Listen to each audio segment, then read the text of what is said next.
દેશભરમાં લોકસભાની ચૂંટણીનો માહોલ જામ્યો છે, ત્યારે વડોદરામાં લોકસભા અને વાઘોડિયા વિધાનસભામાં 2 ચૂંટણીઓ યોજાનાર છે.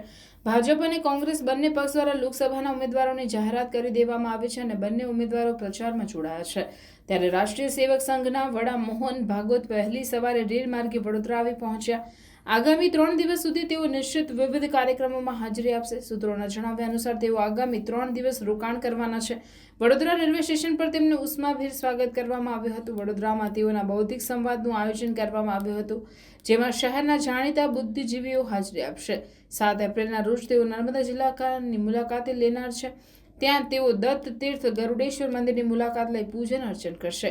અત્રે ઉલ્લેખનીય છે કે લોકસભાની ચૂંટણીની જાહેરાત બાદ આરએસએસના વડા મોહન ભાગવતની આ પ્રથમ વડોદરા મુલાકાત છે. તેઓ 8 એપ્રિલ સુધી વડોદરાના મહેમાન બનશે. તેઓ અમદાવાદથી પરત જવા રવાના થવાના હોવાનું સૂત્રો ઉમેરી રહ્યા છે.